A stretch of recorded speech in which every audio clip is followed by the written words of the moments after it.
মুর্শিদাবাদের যে 22টা বিধানসভা কেন্দ্র, সেখানে এবার মোটামুটি তৃণমূল শূন্য হতে চলেছে। মুর্শিদাবাদের বেলডাঙায় বাবরি মসজিদের ভিত্তিপ্রস্তর স্থাপন হয়ে গেছে এবং টাকার কোনো অভাব নেই। দেশের টাকা না বিদেশের টাকা নাকি পাড়ার টাকা, সেই হিসেব সরকারের দায়িত্ব।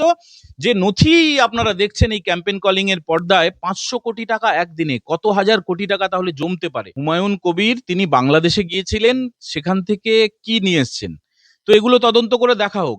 তৃণমূল কংগ্রেসের ধস নামা শুরু হয়ে গেল, তৃণমূল কংগ্রেসের ঘরে ভাঙা শুরু হয়ে গেল, তৃণমূল কংগ্রেসের ভোট ব্যাংকে ভাঙন নামা শুরু হয়ে গেল। নমস্কার দীপঙ্কর দা, ক্যাম্পেইন কলিং মিডিয়ায় আপনাকে স্বাগত। আমি বলবো এই মুহূর্তে রাজ্যের যা পরিস্থিতি, একদম একদিকে 32,000-এর মামলা, অন্যদিকে মুখ্যমন্ত্রী প্রেস কনফারেন্স করছেন, সেখানে মুখ্যমন্ত্রীকে বলতে শোনা যাচ্ছে যে রাজ্যে কতগুলো মন্দির তৈরি করেছেন মুখ্যমন্ত্রী মমতা বন্দ্যোপাধ্যায় সাম্প্রতিককালে, সেই খতিয়ান মুখ্যমন্ত্রী তুলে ধরছেন। এবং অন্যদিকে মুখ্যমন্ত্রী আরো একটা বিষয়ে আলোচনা করছেন তার একটি গভর্নমেন্টের একটি মিটিং এ, সেখানে তিনি বলছেন যে এ রাজ্যে মেয়েদের জন্য যত উন্নয়নমূলক প্রকল্প সম্ভব তার সরকার করেছে।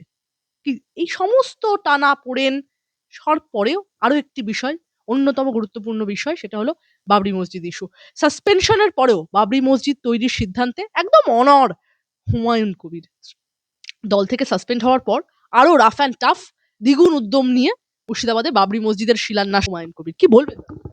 দেখো পৌলমী, মুর্শিদাবাদে আমাদের যারা পরিচিত বন্ধুরা আছেন সাংবাদিকরা, তাদের সঙ্গে আমি সকাল থেকে কথা বলেছি, প্রচুরবার কথা বলেছি, অনেক ভিডিও আনিয়েছি। ওখানকার প্রচুর মানুষ যারা সংখ্যালঘু মুসলিম বেশিরভাগ, তারা কিন্তু তেড়ে গালাগালি করছেন মমতা ব্যানার্জিকে। রাজ্যের মুখ্যমন্ত্রী মমতা বন্দ্যোপাধ্যায়কে গালাগালি করার কারণটা হচ্ছে, যেভাবে হুমায়ুন কবিরকে গতকাল মানে 4ঠা ডিসেম্বর, যেটা বহরমপুরে সভা হওয়ার কথা ছিল, সভা হয়েওছে, হুমায়ুন সাহেব গিয়েও ছিলেন। হুমায়ুন কবির আমাদের অত্যন্ত পরিচিত বিধায়ক, একসময় বিজেপি করেছেন, কংগ্রেস করেছেন, ফরওয়ার্ড ব্লক করেছেন, আর কি কি দল করেছেন জানি না, নির্দল করেছেন, এবং তৃণমূলের এই মুহূর্তে তিনি বিধায়ক, এখনো ইস্তফা দেননি। তো তিনি গত বছর ঘোষণা করেছিলেন যে বেলডাঙায় একটা বাবরি মসজিদ তৈরি করবেন, এবং একটা ডকুমেন্ট তোমাকে এই ভিডিওর পরে দিয়ে দেবো। একদিনে 500 কোটি টাকা, 500 কোটি টাকা এসছে। মানে টাকাটা কোত্থেকে এলো, কারা দিল, রাজ্য সরকার কি সেটা হিসেব নেবে, কেন্দ্রীয় সরকার হিসেব নেবে, মানে যাই হোক, একদিনে 500 কোটি টাকার আমি তোমাকে স্টেটমেন্টটা, ব্যাংক স্টেটমেন্টটা দিয়ে দেবো। বহরমপুরের একটা রাষ্ট্রায়ত্ত ব্যাংক, সেটা তুমি একটুখানি হেজি করে দেখিয়ে দিও, ব্যাংক অ্যাকাউন্ট দেখাতে নেই ইউটিউবের নিয়মে। তো এরপরে আসছি যে সেখানে প্রচুর মানুষ যারা অভিশাপ দিচ্ছেন এবং যারা গালাগালি করছেন, তেড়ে গালাগালি করছেন। কি কারণ তেড়ে গালাগালি করছেন, তার কারণটা হচ্ছে, আমরা যারা বাঙালিরা অন্তত অতিথি বৎসল এবং ভারতীয়রা মূলত যে অতিথি দেবো ভব এই তত্ত্বে আমরা বিশ্বাস করি, এই মন্ত্রে বিশ্বাস করি। তো কাউকে ডেকে এইভাবে তাকে তাড়িয়ে দেওয়া, সেটা কালকে হয়েছে। হুমায়ুন কবির গেছেন সেখানে সেজে গুজে সুন্দর জামা কাপড় পরে, তিনি মুখ্যমন্ত্রীর সভায় গেছেন। হঠাৎ করে কলকাতার তৃণমূল ভবন থেকে ফিরহাদ হাকিম, পুর নগরোন্নয়ন মন্ত্রী, ঘোষণা করলেন যে তিনি নাকি দল বিরোধী কাজ করেছেন, শৃঙ্খলা রক্ষা কমিটি নাকি তাকে সাবধান করেছিল, শোনেননি, এবং তাকে সাসপেন্ড করা হলো, এবং তিনি মসজিদেরও বিরোধিতা করেছেন। তো এটা একটা তৃণমূলের কৌশল, রাজনৈতিক কৌশল, যে জীবনে কখনো এইসব কাজে ফিরহাদ হাকিমকে আমরা দেখি না। যেহেতু একজন মুসলিম বিধায়ককে তাড়াতে হবে, তো একজন মুসলিম মন্ত্রীকে দিয়ে সেটা ঘোষণা করানো হলো। কিন্তু মুর্শিদাবাদের মানুষ সেটাকে খুব ভালো চোখে দেখছেন না, তারা হুমায়ুন কবিরের পাশেই আছেন। দর্শক বন্ধুরা, আপনারা যারা মুর্শিদাবাদ থেকে দেখবেন, তারা একটু কমেন্ট করে জানাবেন যে আপনারা কার পাশে আছেন। আমি যে খবর পাচ্ছি, যতজনের বক্তব্য শুনেছি, তারা হুমায়ুন কবিরের পাশে আছেন। মুর্শিদাবাদের যে 22টা বিধানসভা কেন্দ্র, সেখানে এবার মোটামুটি তৃণমূল শূন্য হতে চলেছে, এমনটা কিন্তু সেখানকার লোকজন জানাচ্ছেন। এবং সেখানে 19 কোম্পানি কেন্দ্রীয় বাহিনী ইতিমধ্যে রয়েছে, যেটা যেটা ধুলিয়ানে, শামশেরগঞ্জে যেখানে হয়েছিল, যে দাঙ্গার মতো পরিস্থিতি তৈরি হয়েছিল, এবং হিন্দু সম্প্রদায়ের মা বোনেরা তারা ধুলিয়ান থেকে নদী পেরিয়ে তারা মালদায় ঢুকতে বাধ্য হয়েছিলেন, হিন্দু পলায়ন আমরা দেখেছি। স্বাধীনতা পরবর্তী ইতিহাসে পশ্চিমবঙ্গে এটা একটা বেনজির দৃশ্য। তো সেই জায়গাটাতে একসময় রাজ্যপাল গেছিলেন, তারপরে মুখ্যমন্ত্রী গেছিলেন, তারপরে মুখ্যমন্ত্রী আবার গতকালকেও গেছিলেন। তো মুখ্যমন্ত্রী যাই বলুন না কেন, হুমায়ুন কবিরের একটা বেস যে রয়েছে সেটা পরিষ্কার বোঝা যাচ্ছে। এবং আর মাত্র কয়েক ঘন্টা যখন এই ভিডিও আপনারা দেখবেন, তখন দেখবেন যে মুর্শিদাবাদের বেলডাঙায় বাবরি মসজিদের ভিত্তিপ্রস্তর স্থাপন হয়ে গেছে এবং টাকার কোনো অভাব নেই। দেশের টাকা না বিদেশের টাকা নাকি পাড়ার টাকা, সেই হিসেব সরকারের দায়িত্ব। যে নথি আপনারা দেখছেন এই ক্যাম্পেইন কলিং এর পর্দায়, 500 কোটি টাকা একদিনে, কত হাজার কোটি টাকা তাহলে জমতে পারে, সেটা একটু ভালো করে খবর নেবেন। কিন্তু বিস্ফোরক তথ্য দিচ্ছেন দীপঙ্করদা যে 500 কোটি টাকা এই ফান্ড অ্যালট করলো কারা, সে ব্যাপারে কোনো তদন্ত হবে না? এটা তো রাজ্যের বিরোধী দলনেতা শুভেন্দু অধিকারী তিনি একদম প্রকাশ্যে বলেছিলেন সাংবাদিক বৈঠক করে যে হুমায়ুন কবির তিনি বাংলাদেশে গিয়েছিলেন, সেখান থেকে কি নিয়ে এসছেন। তো এগুলো তদন্ত করে দেখা হোক। এগুলো কেন্দ্রীয় তদন্তকারী সংস্থা এনআইএ রয়েছে, আরো অনেক তদন্তকারী সংস্থা রয়েছে। যদিও তদন্ত তদন্ত হয়, তারপরে দেখা যায় 6 মাস 1 বছর বা 3 বছর বড়জোর, তারপরে তারা বেরিয়ে আসেন রমরম করে, এই তো কালীঘাটের কাকু জামিন পেয়ে গেলেন, পার্থ চ্যাটার্জি জামিন পেয়ে গেছেন। ফলে সাধারণ মানুষের আস্থা বেশ কিছুটা টাল খেয়ে যাচ্ছে। কিন্তু এটা আমরা তবু বারবার দর্শক বন্ধুদের কাছে জানতে চাইবো যে আপনারা কি চান, যে এই যে 500 কোটি টাকা একদিনে ঢুকেছে, একদিনে 500 কোটি টাকা এই মসজিদের তহবিলে। হ্যাঁ, কি বলছিলেন পৌলমী, বলো। দীপঙ্করদা, একটা প্রশ্ন তো করতেই হয় যে হুমায়ুন কবির যদি মমতা বন্দ্যোপাধ্যায়ের কাছে 1% ঝুঁকি হতো, প্রশাসন তার বিরুদ্ধে অনেকদিন আগেই ব্যবস্থা নিত। এত অপরাধ করার পরে পার্টি থেকে শুধু সাসপেন্ড, কম করে 14 বছর জেল হওয়ার মতো অপরাধের অভিযোগ রয়েছে হুমায়ুন কবিরের বিরুদ্ধে। তৃণমূল থেকে কে সাসপেন্ড হলো, তাতে কার কি কি বলবেন? না না, ওই তৃণমূল কংগ্রেসের সাসপেনশন এই যে কখন হয়, কার কার বিরুদ্ধে হয়, কখন আবার উঠে যায়, সেটা ভীষণ রহস্যজনক ব্যাপার। এর আগে বহু নেতাকে আমরা শুনেছি সংবাদ মাধ্যমে যে সাসপেন্ড করা হলো, তারপরে কয়েকদিন পরে তিনি সাংবাদিক বৈঠক করছেন। ফলে আদৌ চিঠি দেওয়া হয় কিনা আমার প্রবল সন্দেহ আছে। হুমায়ুন কবিরও চিঠি পেয়েছেন কিনা সন্দেহ আছে। কলকাতা থেকে একটা ঘোষণা হয়েছে, হুমায়ুন কবিরের তরফ থেকে আমরা যেটা জানতে পাচ্ছি, তিনি কয়েকদিনের মধ্যে বিধানসভায় এসে তিনি স্পিকারের হাতে তার ইস্তফাপত্র দিয়ে দেবেন। হয় নতুন রাজনৈতিক দল হবে, অথবা কোনো বড়সড় কোনো গাছের উপরে তিনি উঠবেন।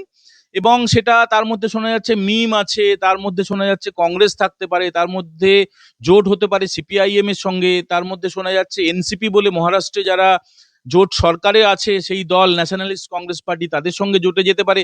মোট কথা হচ্ছে, এই ঘটনায় আপনারা যতই কিছু আশঙ্কা অনুমান বা যাই করুন না কেন, তৃণমূল কংগ্রেসের ধস নামা শুরু হয়ে গেল, তৃণমূল কংগ্রেসের ঘরে ভাঙা শুরু হয়ে গেল, তৃণমূল কংগ্রেসের ভোট ব্যাংকে ভাঙন নামা শুরু হয়ে গেল। ভোট ব্যাংক মানে কি? মুসলিম ভোট ব্যাংক, মুসলিম ভোট ব্যাংকে ধস নামা শুরু হয়ে গেল। এটা আপনারা লিখে নিন। একদম।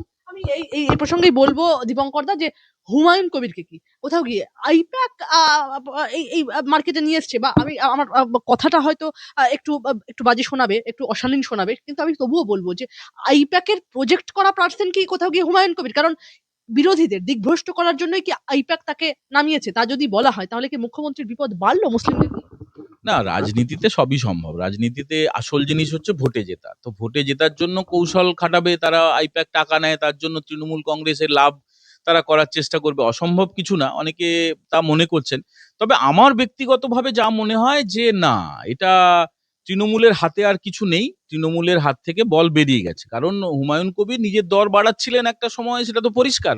বিভিন্ন নরম গরম কথা বলছেন, অথচ পিছনে অভিষেক ব্যানার্জির ছবি, পিছনে মমতা ব্যানার্জির ছবি সম্ভবত এখনো আছে কিনা জানি না। আমি 2-1 দিন আগেও দেখেছি তার হোয়াটসঅ্যাপের প্রোফাইলেও হচ্ছে অভিষেক ব্যানার্জির ছবি। তো সেই অবস্থায় দরই তিনি বাড়াচ্ছিলেন। কিন্তু এখন তিনি বাঘের পিঠে চেপে বসেছেন। বাঘের পিঠ থেকে নামলে কিন্তু তৃণমূলও খাবে, আর বাঘও খাবে। মানে যেটা বলতে চাইছি যে, যে জায়গাটা এখন হুমায়ুন কবির চলে এসছেন, এই যে পীরজাদা নওশাদ সিদ্দিকী ভাই আব্বাস সিদ্দিকী যাচ্ছেন, তিনি ভাইজান, মানে মুসলিমদের ধর্মগুরু, এবং বেশ কিছু ধর্মগুরু তারা মুর্শিদাবাদের বেলডাঙ্গা ইতিমধ্যে চলে গেছেন এবং আগামীকাল সকাল সকাল তারা চলে যাবেন। তাদের যেটা অনুষ্ঠান হতে চলেছে, মাইক টাইক বাঁধা হয়ে গেছে, 2 ঘন্টা কোরআন পাঠ হবে, স্টেজ বাঁধা হয়ে গেছে, এবং হাজার হাজার লক্ষ লক্ষ লোকের কিন্তু একটা আবেগ তৈরি হয়ে গেছে। অস্বীকার করার উপায় নেই যে পশ্চিমবঙ্গে 35 থেকে 40% মুসলিম ভোট। এছাড়া পশ্চিমবঙ্গের যে প্রতিবেশী রাজ্য, প্রতিবেশী দেশ, সেখানকার যারা সংখ্যালঘু, এখানকার সংখ্যালঘু মুসলিম, এবং যেসব দেশে সংখ্যাগুরু মুসলিম, তাদের একটা আশীর্বাদ আছে, প্রচ্ছন্ন একটা সমর্থন তো আছে। ফলে মসজিদ হবে। এবং দেখো পৌলমী বা ক্যাম্পেন কলিং এর দর্শকরা, আপনাদের সবার জন্য বলছি যে মন্দির, মসজিদ, গুরুদ্বারা, গির্জা, এটা তো সাংবিধানিকভাবে আমাদের ক্ষমতা দেয়া আছে যে আমরা চাইলে প্রার্থনা করব, আমরা চাইলে কেউ নামাজ পড়বো, আমরা চাইলে কেউ বাইবেল পাঠ করব। এই তো আমাদের গীতা পাঠ হবে আগামী 7 তারিখে কলকাতার ব্রিগেড প্যারেড গ্রাউন্ডে। তো এতে সাংবিধানিক কোনো বাধা নেই, এটা কোনো অন্যায়ও না, এটা কর্তব্য বলে আমি মনে করি, এবং এটা খুব ভালো চোখে দেখছি। কোরআন পাঠ হবে, মসজিদ হবে, সব ঠিক আছে। কিন্তু এর মাঝখান থেকে যেসব কথাগুলো উঠে আসছে, এই যে একদিনে 500 কোটি টাকা, এই টাকাটা কোত্থেকে এলো? এবং দেখো, এটা তো একটা জমিতে হওয়ার কথা ছিল, প্রথমে বেলডাঙ্গার একটা এলাকায়, সেখানে সেই জমির মালিকরা প্রথমে বেঁকে বসেন। তো সেখানে শোনা যাচ্ছে পেট্রোল পাম্প হবে, সেই জমি বাদ দিয়ে আবার একটা নতুন জমি জোগাড় করেছেন হুমায়ুন কবিররা, এবং তার একটা ট্রাস্ট তৈরি হয়েছে সেই ট্রাস্টের মাধ্যমে। তবে অনলাইনে যেহেতু হচ্ছে, এটা তো বলবো না যে কালো টাকা, যেহেতু একদম আমরা দর্শকদের দেখাচ্ছি ব্যাংক স্টেটমেন্ট একদিনে 500 কোটি, তাহলে এটা সাদা টাকাই বলে ধরে নিতে হবে। এখন সরকারের দায়িত্ব, রাজ্য সরকারের দায়িত্ব, মমতা ব্যানার্জির দায়িত্ব, যে তার দলের বিধায়কের যে ট্রাস্ট সেখানে কি করে 500 কোটি টাকা একদিনে এলো, সেই কৈফিয়ত তো তাকে দিতেই হবে। আমাদের এই আমরা করদাতা রাজ্যের, আমরা, আমাদের মুখ্যমন্ত্রী, আমাদের সরকার, সরকারের দায়িত্ব যে ট্রান্সপারেন্সি মেনটেন করা। তিনি যতই মন্দির করুন, তো মসজিদ করার দাবি তো উঠবেই। একদিকে কেন আপনি জগন্নাথ দেবের মন্দির করবেন, কেন মহাকালের মন্দির করবেন, কেন দুর্গার মন্দির করবেন? আমরা সনাতন হিন্দুরা আমরা তো কখনোই আপনাকে বলিনি উত্তরপ্রদেশের অযোধ্যায় যে রাম মন্দির হয়েছে সেখানে তো আমরা কোনো সরকারি সাহায্য নিয়ে মন্দির করিনি। আমরা আমাদের সাধ্যমতো 1 টাকা, 2 টাকা, 1 লাখ, 2 লাখ, 5 লাখ যে যা পারি দিয়েছি, এবং সেই টাকা দিয়েই কিন্তু পুরুষোত্তম ভগবান শ্রীরামচন্দ্রের শ্রীমন্দির তৈরি হয়েছে। তো সেইভাবেই যদি আমরা চাইতাম জগন্নাথ মন্দির তৈরি করতে, আমরা করতে পারতাম, আমরা দুর্গা মন্দির করতে পারতাম, মহাকালের মন্দির তৈরি করতাম, লোকনাথ বাবার মন্দির, অনুকূল ঠাকুরের মন্দির, শীতলা মন্দির, মনসা মন্দির যেভাবে তৈরি হয়ে আসছে আদিগন্ত জুড়ে, একদম আদিকাল থেকে আজ পর্যন্ত সেভাবেই হতো। কে বলেছে আপনাকে, মাননীয় সততার প্রতীক মমতা ব্যানার্জি, যে আপনাকেই টাকা দিতে হবে? আমরা চাই না। আমরা মন্দিরের জন্য সরকারি টাকা চাই না, মসজিদের জন্য চাই না, গুরুদ্বারের জন্য চাই না, চার্চের জন্য চাই না। মুসলিমরা তারা যোগ্য দাবি করেছেন, যথার্থ দাবি করেছেন যে আপনি যখন জগন্নাথের মন্দির করবেন আমাদের দীঘাতে আর একটা মসজিদ করে দিন। এখন দম থাকলে মমতা ব্যানার্জি করে দিক। দিবাকর দা, এই মুহূর্তের অন্যতম একটি গুরুত্বপূর্ণ আহ, সংবাদ, সেটা হলো যাদবপুর বিশ্ববিদ্যালয়ের উপাচার্য এবং অধ্যাপক মনোজিৎ মণ্ডলের ফোন কল রীতিমতো ভাইরাল। উপাচার্য বলছেন, উপাচার্যকে সেই ফোন কলে বলতে শোনা গেল যে মন্ত্রী টাকা তোলার জন্য চাপ দিচ্ছে। এরকম একটি অডিও ভাইরাল হয়েছে, যদিও যাদবপুরের উপাচার্য দাবি করেছেন এটা এআই অডিও, অর্থাৎ আর্টিফিশিয়াল ইন্টেলিজেন্স দিয়ে তৈরি করা অডিও। কি বলবেন? দেখো, একটু আমাকে সময় দাও পৌলমী। বিষয়টা, আমি আমার সাংবাদিকতা জীবনে এমন বিস্ফোরক অডিও কখনো শুনিনি।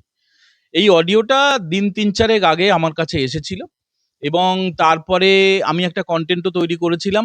আমার পরে আর আর একটি মিডিয়াতে সুমন চট্টোপাধ্যায় তিনি একটা কন্টেন্ট তৈরি করেছেন, এবং সুমনবাবু তার ভিডিওতে জানিয়েই দিয়েছেন যে এটা বিদেশের একটা ল্যাবে পাঠানো হয়েছিল। তারা বলেছেন যে এটা এআই নয়, এটা একদম যথার্থ জেনুইন একটা অডিও ফোন কল। সেই ফোন কলটা আমি যখন পোস্ট করেছিলাম, মানে নবান্ন নিমন্ত্রণে একটা কন্টেন্ট করেছিলাম, সেখানে দাবি করেছিলাম যে এই প্রথম ম্যাডামের কথা শোনা যাচ্ছে, এবং সেখানে কিছু কিছু জায়গা না আমি কেটে দিয়েছিলাম। মানে উচ্চ মাধ্যমিক শিক্ষা সংসদ শব্দটা, ব্রাত্য বসু শব্দটা, এবং কোনোভাবেই কারোর পরিচয় আমরা কিন্তু জানাইনি দর্শকদের, কারোর নাম করিনি। মানে তারপরে অদ্ভুতভাবে যাদবপুর বিশ্ববিদ্যালয়ের উপাচার্য, এবং তিনি ডুয়েল চার্জে রয়েছেন, উচ্চ মাধ্যমিক শিক্ষা সংসদের সভাপতি পদে রয়েছেন, তিনি যাদবপুর থানায় একটা কমপ্লেন করলেন, এবং সেই আমাদেরই ভিডিওটার লিংক দিয়ে যে তিনি দাবি করলেন যে এটা হচ্ছে এআই দিয়ে তৈরি করা, উদ্দেশ্য প্রণোদিতভাবে আইন ভাঙা হয়েছে, অপমান করা হয়েছে, ভারতীয় ন্যায় সংহিতা, আইটি অ্যাক্ট ইত্যাদি ইত্যাদি করে করা হোক। তো মানে এই চিঠিটা যখন আমার কাছে এলো, আমি না অবাক হয়ে গেলাম যে ঠাকুর ঘরে কে, আমি কলা খাইনি। আমাদের যে ভিডিওটা ছিল সেখানে একবারও চিরঞ্জীব বাবুর নাম নেওয়া হয়নি, মনোজিৎ মণ্ডলের নাম নেওয়া হয়নি, ব্রাত্য বসুর নাম নেওয়া হয়নি, কারো নাম নেওয়া হয়নি, কোনো পরিচয় জানানোর কোনো ব্যাপার নেই। মানে দুগালে থাপ্পড় খেতে খেতে গালে এমন কড়া পড়ে গেছে এই সরকারের আর তাদের যারা চাকর বাকররা। এই বিশ্ববিদ্যালয়ের উপাচার্য, মানে সো কল্ড এলিট বিশ্ববিদ্যালয় যাদবপুর বিশ্ববিদ্যালয়, তার উপাচার্য, তার যে গরিমা, তার যে চেয়ারের যে সম্মান, তার যে শ্রদ্ধা পাওয়া উচিত, সেখান থেকে তিনি কোথায় নামিয়ে আনলেন? একদম গুন্ডা, বদমাইশ, একদম ইতর নোংরা লোকের জায়গায় তিনি নামিয়ে আনলেন, নিজেকে একদম ক্রিমিনালের জায়গায় নামিয়ে আনলেন। আমি বলতে চাই চিরঞ্জীব ভট্টাচার্যকে যে আপনার কথা আমাদের ভিডিওতে কোথায় আছে? আপনি যে কমপ্লেনটা করে দিলেন যে এই ভিডিওটা রিমুভ করা হোক এবং এই ভিডিওটাকে সরিয়ে ফেলা হোক, এই কারণে যে সরকারের অফিসারদের কালিমালিপ্ত করা হচ্ছে, আইন ভাঙা হচ্ছে, একদম পরিষ্কার। আরেকবার বলছি, ঠাকুর ঘরে কে? আমি তো কলা খাইনি।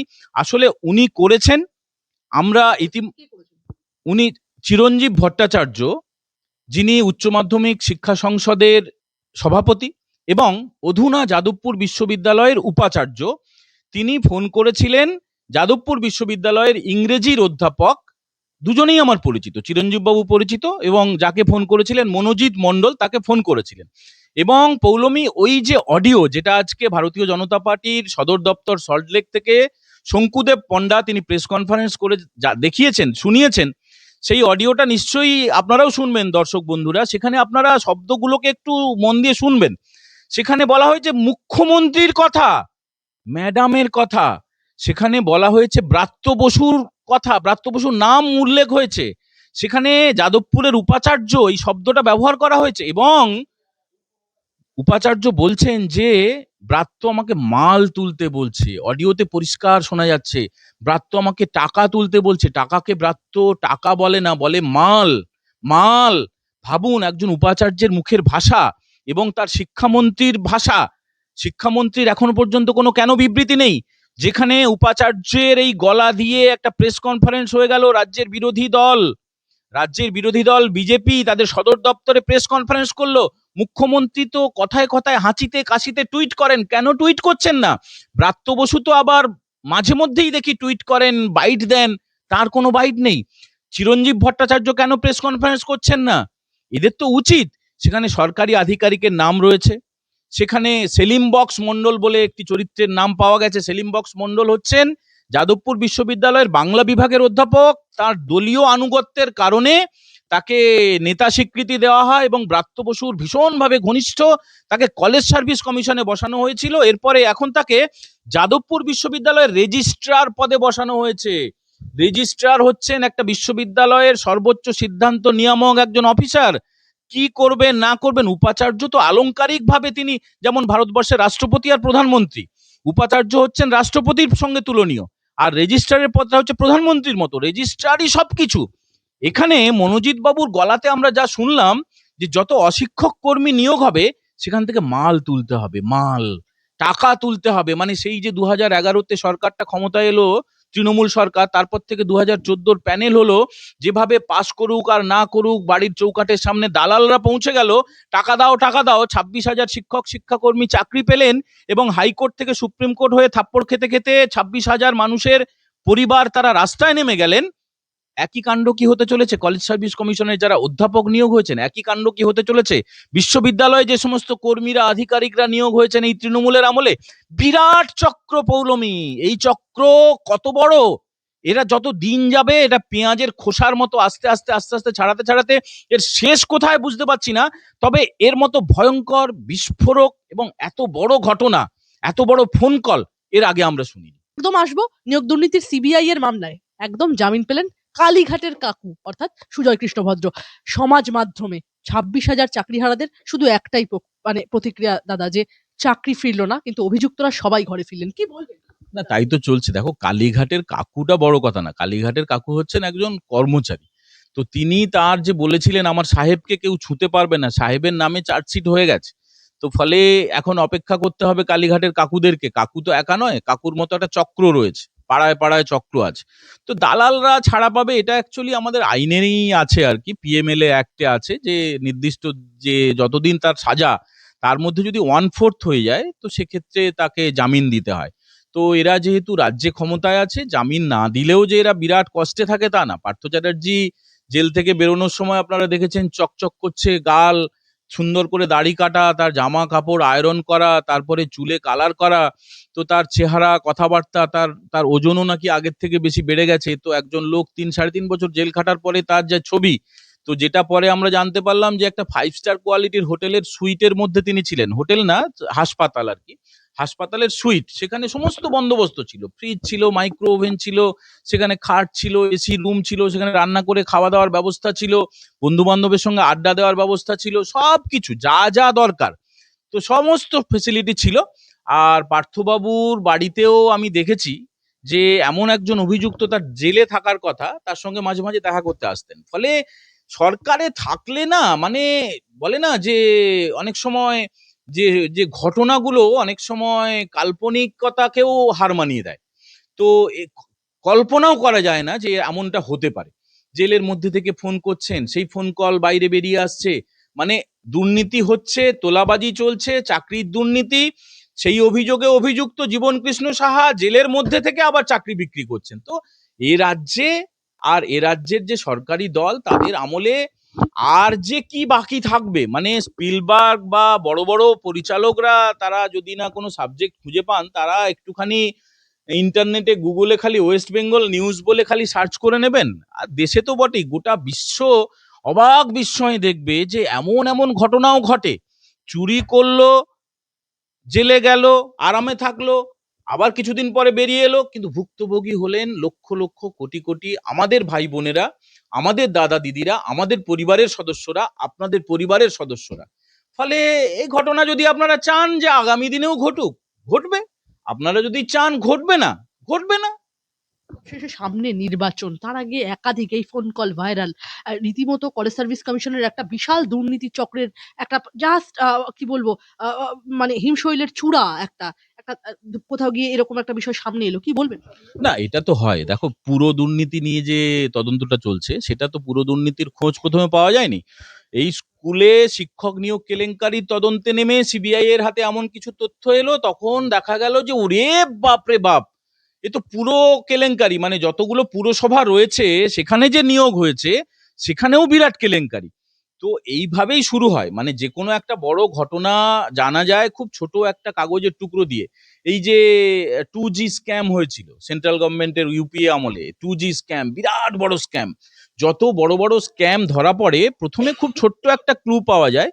যেভাবে এই যে তুমি যেটা শুরু করলে, যে এই যে কথোপকথনের অডিও, এর আগেও কিছু অডিও আমরা শুনেছি, এবং এই সম্প্রতি আজকে যেটা বিজেপি অফিস থেকে শোনানো হলো, এবং যেটা নিয়ে আমি নিজেও একটা কন্টেন্ট করেছিলাম, এটা কিন্তু এর রেস যে কোথায় গিয়ে থামবে, তার কারণ এই প্রথম রাজ্যের মুখ্যমন্ত্রী মমতা বন্দ্যোপাধ্যায়ের নাম করাপশনের ফোন কলের মধ্যে এলো।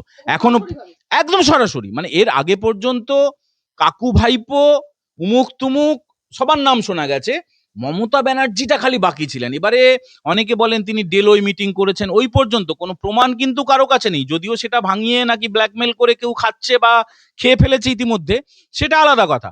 কোনো প্রমাণ নেই ডেলোয় যে মমতা ব্যানার্জি মিটিং করেছিল, আপনার কাছে ছবি আছে? নেই। রেকর্ডিং আছে? নেই। কিন্তু এই প্রথম একজন সরকারি অফিসার, মানে উপাচার্য তো সরকারি অফিসার, তিনি ফোন করেছেন তৃণমূলের একজনের কাছে বাবা বাঁচাও বাবা বাঁচাও করে, নিজের অসহায়ত্ব জানিয়ে, যে ব্রাত্য বসু আমার কাছে টাকা চাইছে, আমি কি করব বলো, আমাকে রাস্তা দেখাও।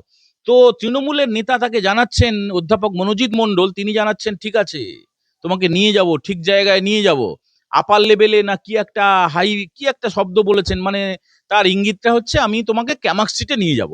তো এই যে কথোপকথন, অসহায়ত্ব, টাকা তুলছে, মাল টাকা শব্দটা ব্যবহার করেনি, মাল মাল, এখানে কথায় কথায় এসছে যে CM CM CM, madam madam madam, এই শব্দগুলো। এটা নিয়ে ফরেনসিক হোক, এটা নিয়ে তদন্ত হোক, কেন্দ্রীয় কোনো এজেন্সি তদন্ত করুক, অথবা তুমি প্রশ্নের মধ্যে যে কথাটা বললে, সামনে ভোট আসছে, এই ভোটের পরে যদি এই তৃণমূল সরকার চলে যায়, যারা নতুন আসবে তারা যেন বিষয়টা না ছাড়ে, সেই ইঙ্গিত আজকে দিয়ে দেওয়া হয়েছে। ভারতীয় জনতা পার্টির যে আজকে প্রেস কনফারেন্স ছিল, শঙ্কুদেব পণ্ডা বলেছেন যে আমরা ক্ষমতায় এসে প্রথম এই ফাইলটা নিয়ে তদন্ত শুরু করব। ফলে বিপদ একদম শিওরে সমনের মতো। আর কয়েক মাস বাকি আছে, তারপরে এমসিসি চালু হবে, তারপরে তো ভোট হবে, আর ভোটের রেজাল্ট হবে। যারা এখন একটুখানি লাফাচ্ছেন, একটুখানি কম লাফান, দরকার হলে ক্ষমা চেয়ে নিন সাধারণ মানুষের কাছে, যে আমি টক্সিক অবস্থায় ছিলাম, এইসব বললে অনেক সময় আইনে ছাড় পাওয়া যায়। আমি প্রকৃতিস্থ ছিলাম না, ওই অবস্থায় বলে ফেলেছি, যা বলেছি ভুল করেছি, সেটা হলে তাও কিছু ক্ষমা টমা হয়তো করে দেবেন, কিন্তু এআই ফেআই দেখাবেন না, এআই দেখাবেন না। এই যে অডিও ভাইরাল হয়েছে, এই যে অডিও নিয়ে কন্টেন্ট তৈরি হচ্ছে, আমরা করেছি, ক্যাম্পেইন কলিং করছে, এই অডিও 100% জেনুইন অডিও। সরকার তাহলে বলুক যে আমরা টেস্টে পাঠাবো, স্বাগত। আমরা দাবি করছি আমরা ইতিমধ্যে টেস্ট করেছি। আমাদেরই এক ইউটিউবার বন্ধু, আমাদের সিনিয়র দাদা, একদম বলতে গেলে মানে তিনি প্রণম্য একজন সাংবাদিক, সুমন চট্টোপাধ্যায়, তিনি জানিয়ে দিয়েছেন যে ল্যাব টেস্ট করে এই অডিও এসছে, এবং সেখানে সার্টিফাইড অডিও, একদম জেনুইন অডিও।